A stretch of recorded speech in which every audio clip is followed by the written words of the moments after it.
নমস্কাৰ স্বাগতম এয়া হৈছে গাঁও চহৰ জিলাৰ খবৰ ষ্টুডিঅ'ত মই প্ৰাঞ্জল বজালীত দুৰ্নীতি নিবাৰকৰ অভিযান চলিল দণ্ডাধীশ গৌৰৱ শেখৰ দাসক আটক কৰা হৈছে বজালী ডিসি কাৰ্যালয়ৰ দণ্ডাধীশ গৌৰৱ শেখৰ দাস বজালী ডিসি কাৰ্যালয়ত ব্যাপক দুৰ্নীতি সংঘটিত হোৱাৰ অভিযোগ উত্থাপন হৈছিল দুৰ্নীতি নিবাৰক শাখাৰ জালত পৰিছে গৌৰৱ শেখৰ দাস পুনৰবাৰ জনাইছো বজালীত দুৰ্নীতি নিবাৰকৰ অভিযান আৰু সেই দুৰ্নীতি নিবাৰক শাখাৰ অভিযানত দণ্ডাধীশ গৌৰৱ শেখৰ দাসক আটক কৰা হৈছে বজালী ডিসি কাৰ্যালয়ৰ দণ্ডাধীশ গৌৰৱ শেখৰ দাস বজালী ডিসি কাৰ্যালয়ত ব্যাপক দুৰ্নীতি সংঘটিত হোৱাৰ অভিযোগ উত্থাপন হৈছিল তাৰ পাছতে দুৰ্নীতি নিবাৰকে অভিযান চলাই দণ্ডাধীশ গৌৰৱ শেখৰ দাসক আটক কৰে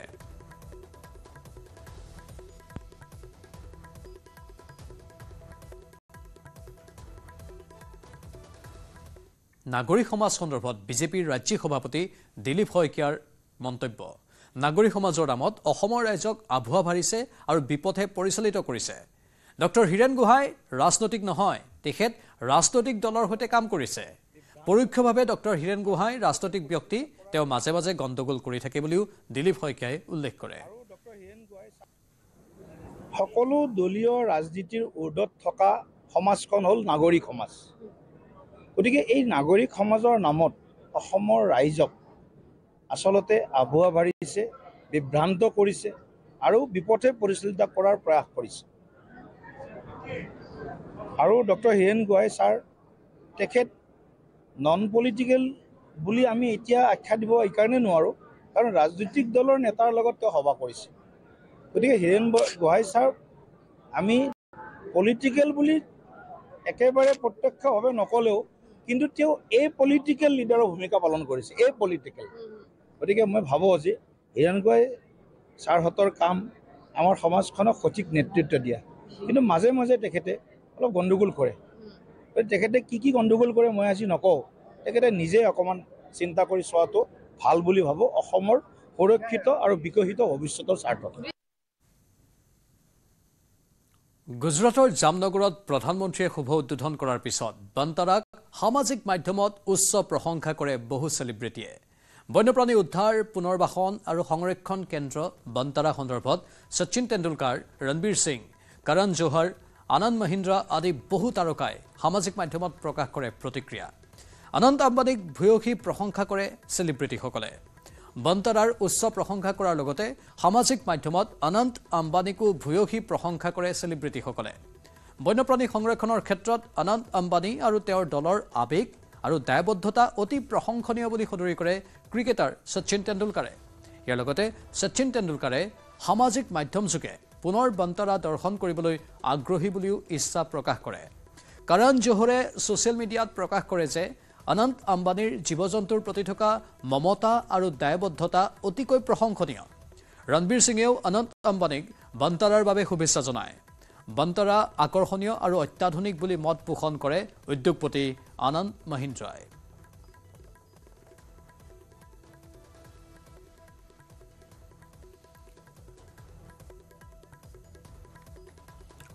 বান্তাৰা আৰু এই বান্তাৰাত বন্য জীৱ-জন্তুক কিমান সুন্দৰভাৱে ৰখা হৈছে সেয়া আমি দেখিবলৈ পাইছোঁ প্ৰধানমন্ত্ৰীয়ে শুভ উদ্বোধন কৰিলে বান্তাৰাৰ আৰু বান্তাৰাক এতিয়া সামাজিক মাধ্যমত সকলোৱে প্ৰশংসাৰে উপচাই পেলাইছে বন্যপ্ৰাণী উদ্ধাৰ পুনৰ্বাসন আৰু সংৰক্ষণ কেন্দ্ৰ বান্তাৰা সন্দৰ্ভত শচীন তেণ্ডুলকাৰ ৰণবীৰ সিং কৰণ জোহৰ আনন্দ মহিন্দ্ৰা আদি বহু তাৰকাই সামাজিক মাধ্যমত প্ৰতিক্ৰিয়া প্ৰকাশ কৰিছে অনন্ত আম্বানীক ভূয়সী প্ৰশংসা কৰিছে চেলিব্ৰিটিসকলে বান্তাৰাৰ উচ্চ প্ৰশংসা কৰাৰ লগতে সামাজিক মাধ্যমত অনন্ত আম্বানীকো ভূয়সী প্ৰশংসা কৰে চেলিব্ৰিটিসকলে বন্যপ্ৰাণী সংৰক্ষণৰ ক্ষেত্ৰত অনন্ত আম্বানী আৰু তেওঁৰ দলৰ আবেগ আৰু দায়বদ্ধতা অতি প্ৰশংসনীয় বুলি সদৰি কৰে ক্ৰিকেটাৰ শচীন তেণ্ডুলকাৰে ইয়াৰ লগতে শচীন তেণ্ডুলকাৰে সামাজিক মাধ্যম যোগে পুনৰ বান্তাৰা দৰ্শন কৰিবলৈ আগ্ৰহী বুলিও ইচ্ছা প্ৰকাশ কৰে কৰণ জোহৰে ছ'চিয়েল মিডিয়াত প্ৰকাশ কৰে যে অনন্ত আম্বানীৰ জীৱ-জন্তুৰ প্ৰতি থকা মমতা আৰু দায়বদ্ধতা অতিকৈ প্ৰশংসনীয় ৰণবীৰ সিঙেও অনন্ত আম্বানীক বান্তাৰাৰ বাবে শুভেচ্ছা জনায় বান্তাৰা আকৰ্ষণীয় আৰু অত্যাধুনিক বুলি মত পোষণ কৰে উদ্যোগপতি আনন্দ মহিন্দ্ৰাই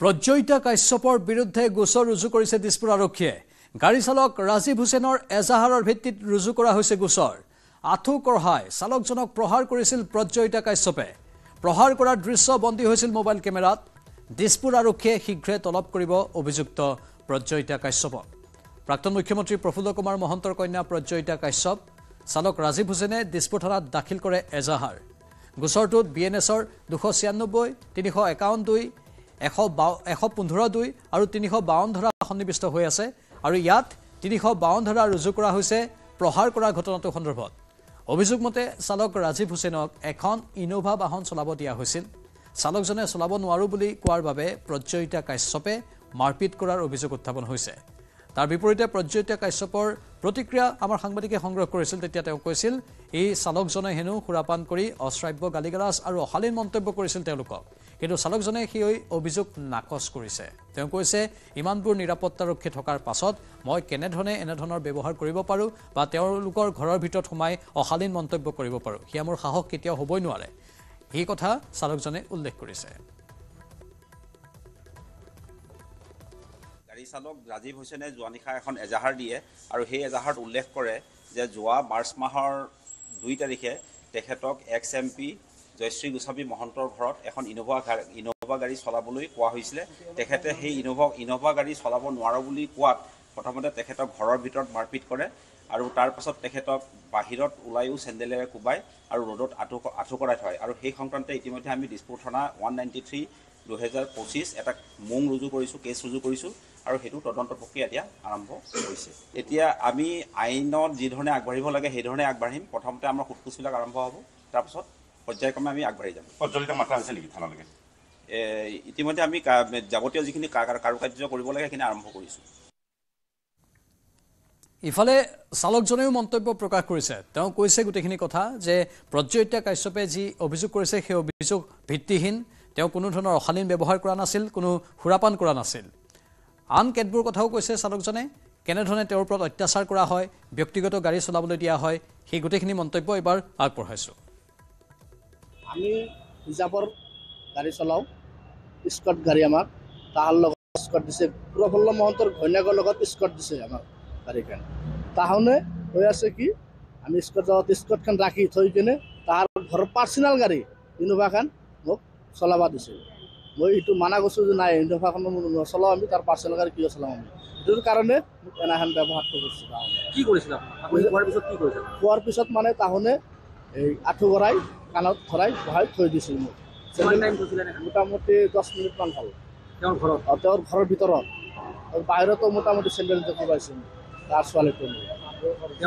কোনে বহাইছিল ছোৱালীটো বহাইছে বাহিৰত ঘৰৰ ভিতৰত বহাইছিল মায়ে প্ৰফুল্ল মহন্তৰ ঘৈণীয়েকে বহাইছিল ঘৰৰ ভিতৰত আৰু বাহিৰত আনছে প্ৰফুল্ল মহন্তৰ ছোৱালীটো বাহিৰত লৈ আনি কেনে আঁঠু গৰাই খাৰা কৰি থৈ দিছে ঘৰৰ ভিতৰত কিমান টাইম বহাইছিলে 10 মিনিট আৰু বাহিৰত মোটামুটি আধা 1 ঘণ্টামান হৈছে বাহিৰতো মাৰছে বাহিৰতো এই প্ৰফুল্ল মহন্তৰ ছোৱালীটো মাৰছে চেণ্ডেলে কোবাইছে কিমানজন আছিলে তেওঁলোকে তাহনেও দুটা আছিল ভাইকটো খাৰা হৈছে তাত বাইক এটা একো কোৱা নাই মোক কিন্তু ছোৱালীটো উঠিছে প্ৰফুল্ল মহন্ত আছিল নাই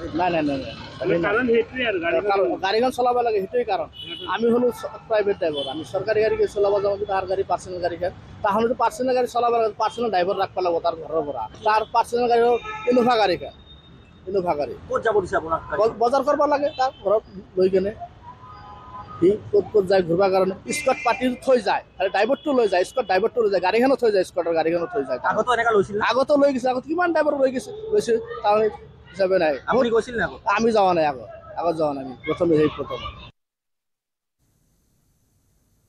মহানগৰীত এজন যুৱকৰ মৃতদেহ উদ্ধাৰক লৈ চাঞ্চল্য মহানগৰীৰ 6 মাইলৰ ব্ৰহ্মপুত্ৰ লজ নামৰ এখন হোটেলৰ 3য় মহলাত মৃতদেহটো উদ্ধাৰ হয় মঙলবাৰে সন্ধিয়া যুৱকজনে হোটেলৰ ৰুম বুক কৰিছিল নিশা হোটেলৰ কৰ্মচাৰীলৈ যুৱকজনৰ প্ৰেমিকাৰ ফোন আহে আৰু যুৱকজনে ভাড়া লোৱা কোঠাতেই যে যুৱকজন আছে সেই কথা নিশ্চিত কৰে আৰু তাৰ পাছতেই সেই কোঠাটো পৰীক্ষা কৰিবলৈ অনুৰোধ কৰে কান্দি সেই প্ৰেমিকাগৰাকীয়ে এইখিনি কথা উল্লেখ কৰিছিল বুলি হোটেলৰ কৰ্মচাৰীয়ে সদৰি কৰিছে আৰু সেই অনুসৰি হোটেল কৰ্তৃপক্ষই কোঠাটো পৰীক্ষা কৰি মাজনিশা ষ্টিপ লোৱা অৱস্থাত যুৱকজনক দেখা পায় মৃত যুৱকজন চানমাৰীৰ মৃণাল মেধি মৃণাল মেধিয়ে বহু সময় ধৰি প্ৰেমিকাৰ ফোন ৰিচিভ কৰা নাই বুলি ফোন কৰি যুৱতীগৰাকীয়ে জানিবলৈ দিছিল। এই ঘটনাক লৈ এতিয়া ৰহস্যৰ সৃষ্টি হৈছে।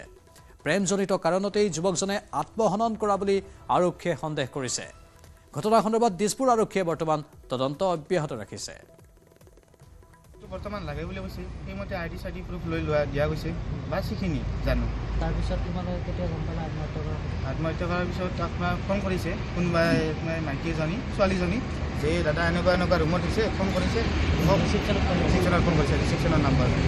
ফোন কৰাৰ পিছত আপুনি ৰুমত গ'লোঁ, আমি লক খুলিব চেষ্টা কৰিলোঁ, নাই লকটো খোলা নাই। লাষ্টত আমি সন্দেহ কৰিলোঁ কিবা এটা নাকিবা কৰিছে, যিহেতু ছোৱালীজনী ফোন কৰিছে কান্দি কান্দি। তাৰপিছত আমি পুলিচক লগালগ খবৰ দিয়া হ'ল। পুলিচ অহাৰ পিছত ঘটনাটো গমেই পায় এতিয়া। ডেড বডি ওলাইছে। কিবা কৈছিলে নেকি আৰু হেৰি বৰ্তমান তেনেকুৱা ছোৱালীজনী আৰু কি জনাইছিলে ফোনত? খালি কি ৰুমত যাওকচোন, কিবা এটা হৈছে ৰুমটোত, আপোনালোকে জগি কিনে চাওকচোন। 6টা বজাত ৰুমটো লৈছিলে? 6:56 7টা বজাত। যোৱা নিশা ৰাতি 1 বজাত আমাৰ দিছপুৰ থানালৈকে এটা খবৰ আহে যে ব্ৰহ্মপুত্ৰ লজৰ ৰুম নম্বৰ 305টো ভিতৰৰ পিনৰ পৰা বন্ধ হৈ আছে আৰু তাৰ কোনো এক্টিভিটি নাই দিনটোত। গতিকে সেনেকৈ খবৰ অহাত আমাৰ দিছপুৰ থানাৰ পৰা এখন টিম এটা যায়। টিম এটা গৈ কিনে ৰুমটো খোলাৰ পাছত দেখে যে তাত মৃণাল মেধি নামৰ মানুহ এজন, তেখেত চানমাৰীৰ হয়, তেখেতক চিপ লৈ থকা অৱস্থাত পোৱা যায় আৰু সেইটো এটা ইউডি কেছ ৰেজিষ্টাৰ হৈছে, সেইটো তদন্ত চলি আছে। মন্ত্ৰী অশোক সিংঘলৰ বিৰুদ্ধে ভৎসৰ্ণাৰ প্ৰস্তাৱ। বিৰোধী দলপতি আনিলে ভৎসৰ্ণাৰ প্ৰস্তাৱ। দেৱব্ৰত শইকীয়াই এই ভৎসৰ্ণাৰ প্ৰস্তাৱ আনিছে। অশোক সিংঘলৰ পৰা উত্তৰ বিচাৰিছে অধ্যক্ষই। ভাওনা বিতৰ্কত অশোক সিংঘল সোমাই পৰিছে আৰু যাৰ বাবে বিৰোধী দলপতিয়ে ভৎসৰ্ণাৰ প্ৰস্তাৱ আনিছে। দেৱব্ৰত শইকীয়াৰ এই ভৎসৰ্ণাৰ প্ৰস্তাৱ। ইতিমধ্যে অশোক সিংঘলৰ পৰা উত্তৰ বিচাৰিছে বিধানসভাৰ অধ্যক্ষই।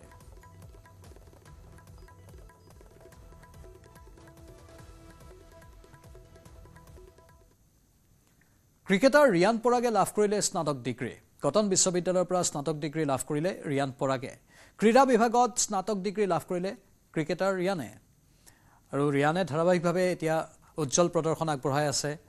ৰিয়ানৰ ভৱিষ্যত অতি সুন্দৰ বুলিও বহুতেই কৈ আছে আৰু স্বাভাৱিকতেই ভাৰতীয় মূল দলত ৰিয়ান পৰাগক দেখিবলৈ পাম বুলি সকলোৱে আশা বুকুত বান্ধি আছিল। এতিয়া সেই আশাও যিহেতু বাস্তৱত ৰূপায়ণ হ'ল, তাৰ পাছতেই ৰিয়ান পৰাগে স্নাতক ডিগ্ৰী লাভ কৰিবলৈ সক্ষম হৈছে। শিক্ষা আৰু খেল দুয়োটাই একেলগে চলাই আছে ৰিয়ান পৰাগে। কটন বিশ্ববিদ্যালয়ৰ পৰা স্নাতক ডিগ্ৰী লাভ কৰিছে ৰিয়ানে।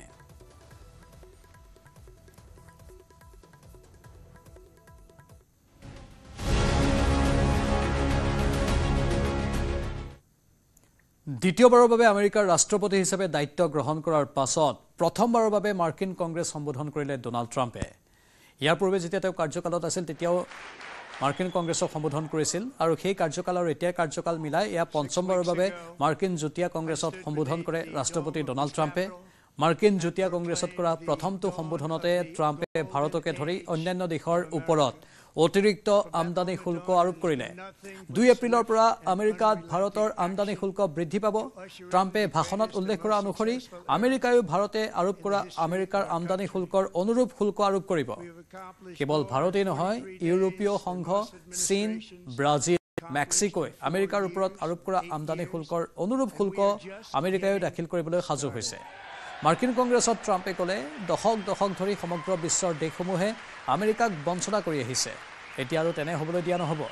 দেশৰ প্ৰত্যেকখন বা বিশ্বৰ প্ৰত্যেকখন দেশেই আমেৰিকাৰ ওপৰত বৃহৎ শুল্ক আৰোপ কৰি আহিছে। এতিয়া আমিও একেই নীতি গ্ৰহণ কৰিম। ভাৰতৰ নাম উল্লেখ কৰি ট্ৰাম্পে ক'লে ভাৰতে আমেৰিকাৰ বাহনৰ শুল্ক 100%তকৈও অধিক আৰোপ কৰাটো উচিত হোৱা নাই।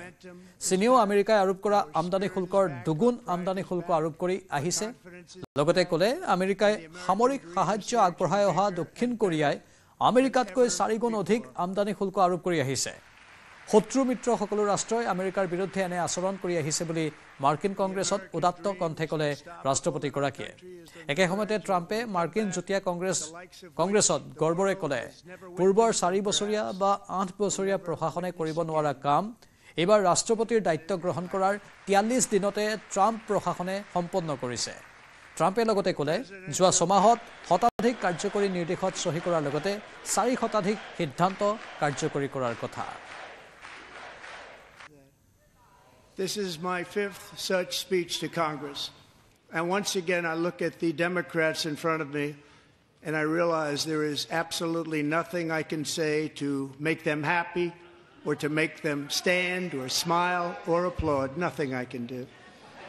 I could find a cure to the most devastating disease, a disease that would wipe out entire nations, or announce the answers to the greatest economy in history, or the stoppage of crime to the lowest levels ever recorded.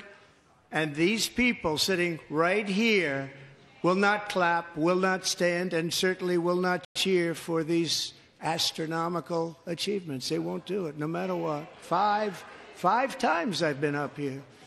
It's very sad, and it just shouldn't be this way.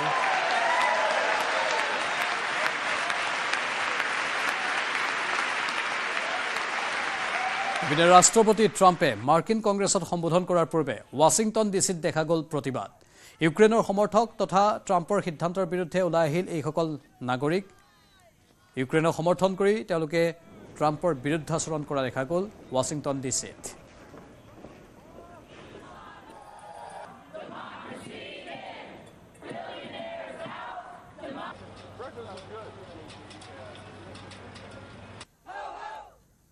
Boxing ৰিঙত নহয় গায়িকাৰ ৰূপত Marie কম হাতত microphone লৈ boxer Marie কমৰ কণ্ঠত গীত শুনোৱা হওক মেৰী কমৰ কণ্ঠৰ এটা সুন্দৰ গীত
গোৱালপাৰা অসামৰিক চিকিৎসালয়ত চিকিৎসাকৰ্মীৰ গাফিলতিৰ অভিযোগত মৰ্মান্তিক ঘটনা সংঘটিত হ'ল চিকিৎসালয়ৰ শৌচালয়ত প্ৰসূতিয়ে সন্তান প্ৰসৱ কৰিলে গৰ্ভত সন্তানৰ মৃত্যু হোৱাৰ পিছত প্ৰসৱ বেদনাৰ বাবে চিকিৎসকে দিছিল ঔষধ মহিলাগৰাকীৰ প্ৰচণ্ড প্ৰসৱ বেদনা হোৱাৰ সময়ত চিকিৎসালয়খনত চিকিৎসক নাৰ্ছ উপস্থিত নথকাৰ অভিযোগ উঠিছে অৱশেষত মহিলাগৰাকীয়ে শৌচালয়ত জন্ম দিয়ে এটি মৃত সন্তান জন্ম হোৱা মৃত সন্তানটো পৰি থাকিবলগীয়া হ'ল 4-5 ঘণ্টা পৰ্যন্ত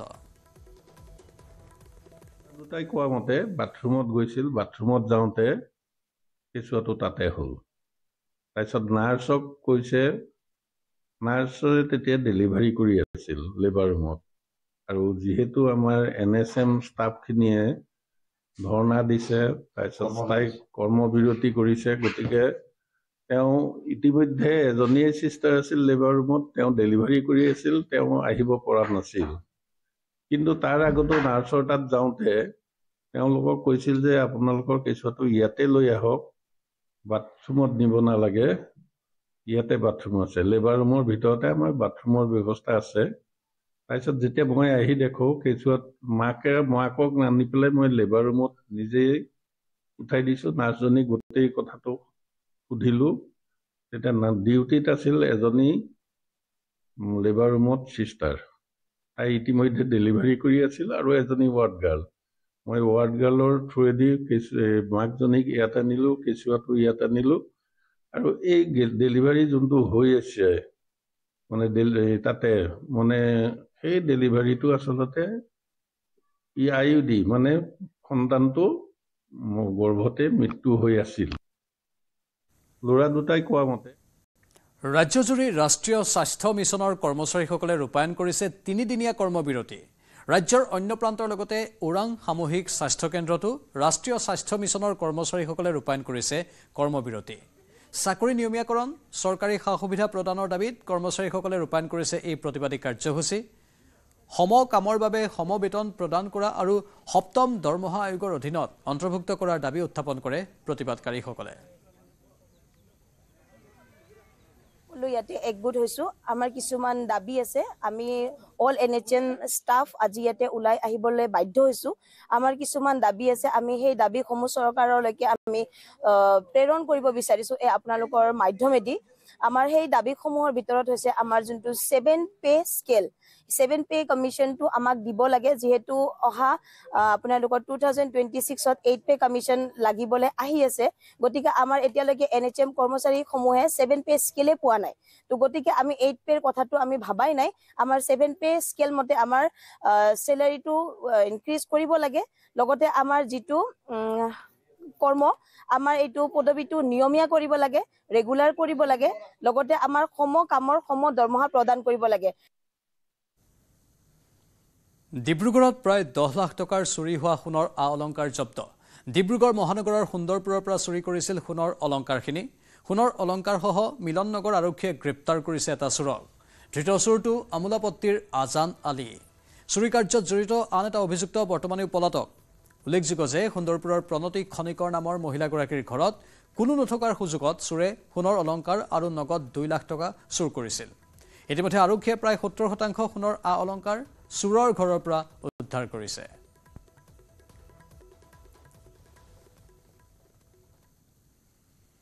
দৰং জিলা পৰিবহণ বিভাগে মুকলি কৰিলে ৰেস্কিউ নামৰ এটা মোবাইল এপ। যিকোনো পথ দুৰ্ঘটনা সংঘটিত হ'লে ফটো মাৰি আপলোড কৰিলে তাৎক্ষণিকভাৱে খবৰ লাভ কৰিব জিলা পৰিবহণ বিভাগ তথা আৰক্ষীয়ে। এপৰ জৰিয়তে ৰাইজৰ মাজত সজাগতা অনাৰ প্ৰয়াস চলোৱা হৈছে। ৰাজ্যৰ ভিতৰতে প্ৰথমটো এপ মুকলি কৰা হ'ল দৰং জিলাত। পথ দুৰ্ঘটনা সংঘটিত হোৱাৰ সময়ত যাতে আৰক্ষীয়ে তাৎক্ষণিকভাৱে দুৰ্ঘটনাৰ ঠাই জনাৰ লগতে আহতই যাতে চিকিৎসা লাভ কৰে তাৰ বাবে এই প্ৰয়াস। ৰাজ্যৰ ভিতৰতে প্ৰথম তথা দেশৰ ভিতৰতো প্ৰথম এই অত্যাধুনিক মোবাইল এপটো যিকোনো সাধাৰণ লোকে ব্যৱহাৰ কৰি দুৰ্ঘটনা হোৱা লোকক সহজে ৰক্ষা কৰিব পাৰিব। এপটোৰ জৰিয়তে জনসাধাৰণ উপকৃত হ'ব বুলি আশা কৰিছে দৰং জিলা পৰিবহণ বিষয়া লিয়ান হাজৰিকাই। মানুহে এক্সিডেণ্ট যেতিয়া হয় তেতিয়া সেই এপটোৰ থ্ৰুদি ৰিপৰ্ট কৰিব পাৰিব ক'ত এক্সিডেণ্ট হৈছে, কিমান মানুহ ইনজুৰ্ড হৈছে বা ভেহিকেলৰ ডিটেইলছখিনি। সেইখিনি গোটেইখিনি দিয়াৰ লগে লগে আমাৰ DT অফিচত আমি পাই যাম বস্তুখিনি, আৰু আমি পুলিচৰ লগতো শ্বেয়াৰ কৰিব পাৰিম। তেতিয়া ধৰক ৰিপৰ্টখিনিৰ যোনটো একুৰেচি হয় সেইখিনি বহুতখিনি বাঢ়ি যাব, আৰু লগতে যোনখিনি আমাৰ ছাৰ্ভিচ হয় বা হেল্প লাগে মানুহক সেইখিনি আমি সোনকালে দিব পাৰিম বুলি আশা কৰিছোঁ। কি নামটো? এপটোৰ নাম ৰেস্কিউ। ৰেস্কিউ কাৰণ মানুহ এজনক এক্সিডেণ্টৰ পৰা ৰেস্কিউ যেতিয়া কৰে সেইকাৰণে সেইটো ভাবে ৰেস্কিউ দিয়া হৈছে। আৰু সময় হৈছে এতিয়া বাতৰিৰ পৰা বিদায় লোৱাৰ। নমস্কাৰ।